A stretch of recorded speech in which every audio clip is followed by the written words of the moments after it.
اگر اس مسئلے کو حل کرنے کے لیے کوئی راستہ نکال سکیں تو پاکستان کے لیے اس سے بڑھ کر کوئی خوش قسمتی کی بات نہیں ہو سکتی۔ معاملہ چلا گیا پھر پرائم منسٹر ہاؤس، اور دیکھنا یہ ہے کہ وہاں پر پرائم منسٹر ہاؤس میں اس حوالے سے کیا فیصلہ آتا ہے۔ جو دوسری ملاقات ہوئی جناب، وہ بھی بہت زیادہ امپورٹنٹ ہے، کیونکہ وہ ملاقات بھی اسی حوالے سے جڑی ہوئی ہے، اور یہ ملاقات ہوتی ہے آپ پارا اسلام آباد میں، اور D G I S I lieutenant general Faiz Hameed صاحب اس ملاقات کو براہ راست یعنی اس میں نہ صرف شرکت کرتے ہیں بلکہ جو میڈیا مالکان ہیں، اینکرز پرسن ہیں، ایڈیٹرز ہیں، کالم نگار ہیں، ان کو جو ان کے ادارے کا جو ویو پوائنٹ ہے وہ نہ صرف شیئر کرتے ہیں بلکہ اس تاثر کو زائل کرنے کی بھرپور طریقے سے کوشش کرتی ہیں کہ ان کا ان کے ساتھ کوئی رابطہ نہیں ہے، نہ ہی یہ ان کی پیداوار ہیں اور نہ ہی یہ ان کی نرسری سے باہر نکلے ہیں۔ مطلب یہ انہوں نے ایگزیکٹلی یہ ورڈنگ ہے، یہ میں نے ذرا اپنے طور پہ یہ بات کی ہے۔ اس ملاقات کی اہمیت اس وجہ سے ہے کہ یہ صرف 10 منٹ کی ملاقات تھی، یعنی 10 minute lieutenant general Faiz Hameed صاحب نے یہ جو اینکر پرسنز ہیں اور جو میڈیا مالکان ہیں، ایڈیٹرز ہیں اور کالم نویس ہیں، ان کو بتایا کہ اس وقت کی صورتحال کیا ہے، حکومت کیا چاہتی ہے، ہم کیا چاہتے ہیں، اور اس وقت عوام کے بھلائی میں کیا ہے۔ جنرل فیض حمید صاحب کا یہ کہنا تھا کہ جو اس وقت تحریک لبیک پاکستان ہے، اب وہ کسی نہ کسی بہانے سے باہر نکل آتی ہے سڑکوں پر، اور پھر وہی جو چھٹی مرتبہ جو ایکشن ری پلے ہے وہ بالکل ویسے ہی ہوتا ہے جیسے پہلے ہوتا ہے۔ تو بظاہر اس جماعت کا کوئی پولیٹیکل ایجنڈا نظر نہیں آ رہا، یعنی کہ باہر آ کر جو مطالبات کرتے ہیں ان کا کوئی پولیٹیکل ایجنڈا نظر نہیں آ رہا، اور امکان اس بات کے خدشات اب بڑھتے جا رہے ہیں کہ کہیں یہ لوگ لا علمی کے اندر کسی غیر ملکی طاقت کے ہاتھوں تو استعمال نہیں ہو رہے، کیونکہ ان کو بڑھاوا دے کر، ان کو مشتعل کر کے اس صورتحال میں، خاص طور پر یہ جو ریسنٹ ڈیز ہیں ان کے اندر ان کو باہر نکالنا اور ان کو کھڑا کرنا، اس کے اوپر بڑا سوالیہ نشان ہے۔ اور انہوں نے یہ بھی کہا سیدھے تھک گئے ہیں یار، انہوں نے سمجھا کے ہر وقت کوئی نئی بات سامنے آ جاتی ہے۔ اس ملاقات یعنی 10 منٹ کے اندر جو جنرل فیض حمید صاحب ہیں انہوں نے ساری صورتحال پہ بریفنگ دی، اور اس کے بعد سوال و جواب کا بھی ایک سیشن ہوتا ہے، اور اس سیشن کے اندر انہوں نے مختلف سوالات کے جواب دیے۔ اصل میں جو اس وقت اس ملاقات کی جو ضرورت پیش آئی ہے وہ امپورٹنٹ ہے، کیونکہ ماضی کے اندر ہم نے دیکھا کہ 2 کالعدم تنظیمیں پاکستان کے اندر آپریٹ کرتی تھیں، ایک تھی کالعدم سپاہی صحابہ اور دوسری تھی کالعدم سپاہی محمد، اور یہ واضح طور پر شیعہ اور سنی، یہ دو جو ہمارے مکتبہ فکر ہیں، ان دونوں کے اندر جو انتہا پسندی کا ایلیمنٹ تھا وہ ایک دوسرے سے ٹکراتے رہتے تھے، اور ماضی میں ہم نے دیکھا، بہت پرانی بات ہے، لیکن وہاں پر یہ چیزیں چلتی رہیں، اور پھر اس کے بعد یہ دونوں جو تنظیمیں ہیں یہ ختم ہو گئیں آہستہ آہستہ، لیکن کیونکہ اس وقت ختم ہوئی جب ریاست نے اپنا بھرپور اختیار ان کے اوپر استعمال کیا۔ کہنے کا مطلب یہ ہے، جو بات میں آپ سے گزارش کرنا چاہتا ہوں وہ یہ ہے کہ یہ پہلی مرتبہ ہے کہ جو سنیوں کا جو ایک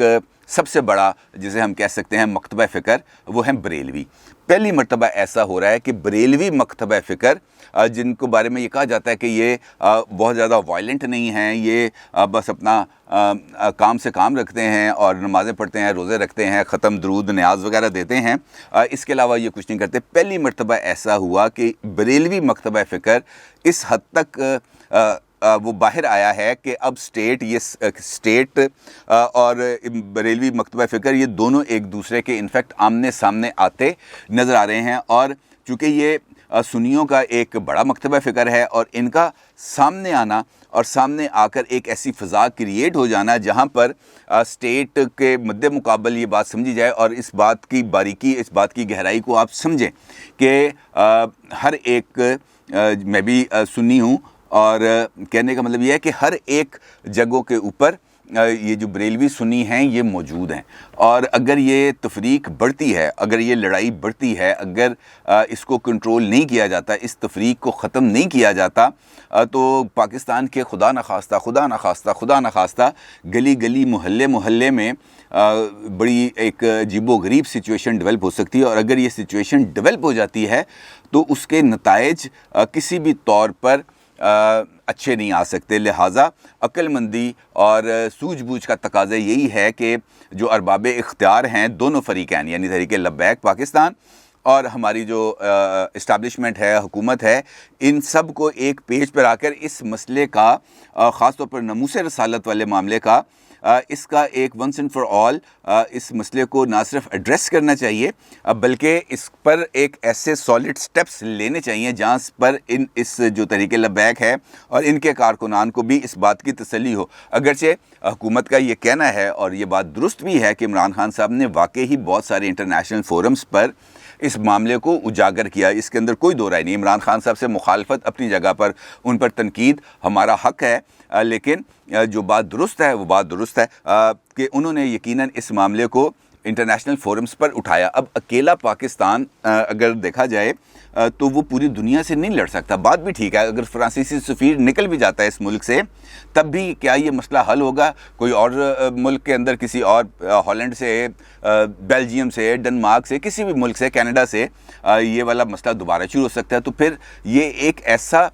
چکر چل جائے گا, ایک ایسا وشیس سائیکل ہے جس سے باہر نکلنا بڑا مشکل ہو جائے گا. اور اس کے لیے صرف پاکستان کو ہی نہیں